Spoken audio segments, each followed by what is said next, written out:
We've all experienced times when no matter how hard we try, we just can't seem to focus. Sometimes we're just tired, but most of the time the main culprits are all of the distractions that we face on a daily basis. Social media accounts, websites that provide shallow, momentary doses of novelty, your phones, TV, messaging apps, which are all never more than a few feet or a few seconds away from us. These things are not intrinsically bad, but when you're trying to get work done, they're the enemy. Now, have you ever experienced a time when you felt like you were in the zone, where you were so involved and consumed by what you were doing that everything else around you melted away and you felt frozen in time? Psychologists call this experience flow, and it's essential in doing meaningful and quality work. It's such a powerful concept that all the productivity blogs and business websites have taken this concept and run away with it, offering tips to achieve flow in order to be more productive. But the author of the original book, Flow, Mihai Csikszentmihalyi, explains that the flow state is much more than just about productivity. Increased productivity is simply a side effect of flow, which is essentially all about leading a more enjoyable and happier life. Today we're going to talk about flow and how you can use it not just to help you focus, but live an overall better life. Mihai Csikszentmihalyi describes flow as the state in which people are so involved in an activity that nothing else seems to matter. It's a state where you're not only extremely productive, but you also feel great. And this is because you don't have to force yourself to work hard. It's automatic. It's as if you're flowing through your work. The truth is, getting into flow state is not something that happens randomly. You can actually put yourself in flow state proactively. You just need to know what triggers you to get there. Now, a lot of people assume that relaxation makes them happy, right? They want to work less and spend more time in the hammock or at the beach or binging Netflix. However, Mihai says that most people are at their happiest when they're in a state of flow. It's when they're fully immersed in a challenging task, almost feeling one with it. People, it seems, are at their best when immersed deeply in something challenging. If you've ever tried playing a new song on the guitar, beating a tough level in a video game, trying over and over again to land a kickflip, then you know the feeling.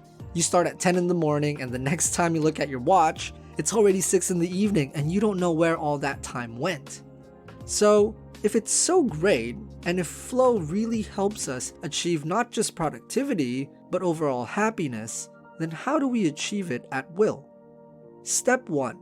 Eliminate all external distractions.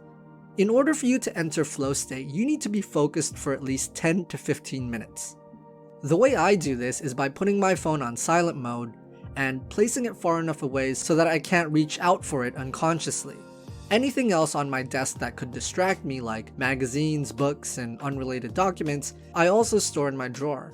I close all of my social media tabs and make sure that my notifications are turned off. This will allow you to enter a state of hyperfocus, which is vital in reaching flow state. Keep in mind, whenever you get distracted, it takes an average of about 25 minutes for you to gain back your full attention on what you were doing. This is because of something called attention residue, wherein some of your focus and attention is still left behind at the previous task or distraction that you were dealing with. Step number 2, eliminate all internal distractions. Whenever you experience stress or have too much on your mind, it'll be incredibly difficult to keep your mind focused on what you're doing, making it impossible to reach flow state. Some ways you can prevent this is by meditating, and if you'd like to learn more about how we do this, check out our video on the topic. In addition, another thing you can do is make sure you've eaten. Hunger will kill flow, but it doesn't mean you should eat anything. Try to stick to foods like nuts, fruits, vegetables, and lean meats, which will provide you with slow and consistent sources of energy. Junk foods high in sugar may give you a quick, short boost of energy, but it will also lead you to crash just as fast, taking you out of flow state. Step number 3, don't multitask. Multitasking sounds like a great idea in theory. Doing multiple things at once is more efficient, right? Well, it would be, except that our brains don't function that way. We can't perform multiple conscious tasks at once without what's called cognitive switching penalty. Essentially, every time you switch from one task to another, it takes your brain time to get back into the previous task you were doing. Since flow is so dependent on pursuing a single task with laser focus, multitasking is its enemy and does exactly the opposite of what you're trying to achieve. Step number 4. Get enough sleep. Sleep is a game changer for your health and general well-being. It's also key to achieving flow state. If you're tired, your ability to concentrate will decrease, and smaller distractions will more easily pull you away from flow. Just think of how alert and ready to conquer the world you feel when you've gotten a solid amount of sleep. At the same time, it's important that you get not just a sufficient quantity of sleep, but also that your sleep is high quality. Spending 8 hours in bed is no good if you spend most of it tossing and turning. If you want to learn more about how to get the best sleep of your life every single day, check out our video on the topic. Step number 5. Consume caffeine strategically. Consuming caffeine strategically can provide a serious productivity and focus boost. If you consume up to 200 milligrams of caffeine, or about 2 cups of coffee, it's been proven that you can focus more intensely, work for longer without giving up, and have a better short-term memory. All of this will help you in reaching flow state.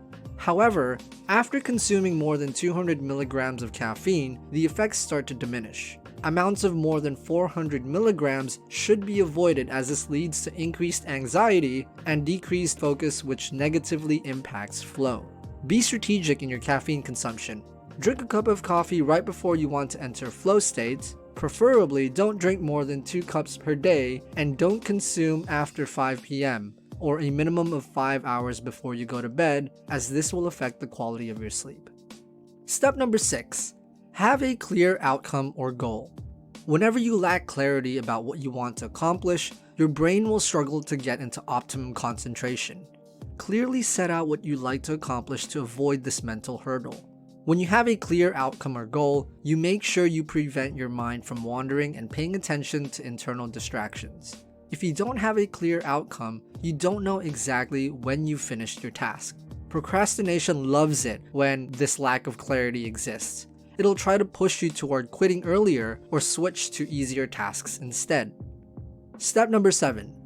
Just do it. Since the flow state is one of the most productive and happiest states we can be in, we encourage you to seek it as often as you can. Getting into flow state is a process, and you won't just master it by simply reading about it. It requires practice to easily enter it at will, but when you do, it feels amazing. Start today and you'll see some very clear changes in the quality of your work and the fulfillment you get out of it.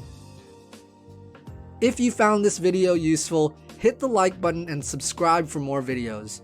We really appreciate your support. Also, follow us on our social media and visit our website at thetopessentials.com for more tips on how to live your best life. See you soon.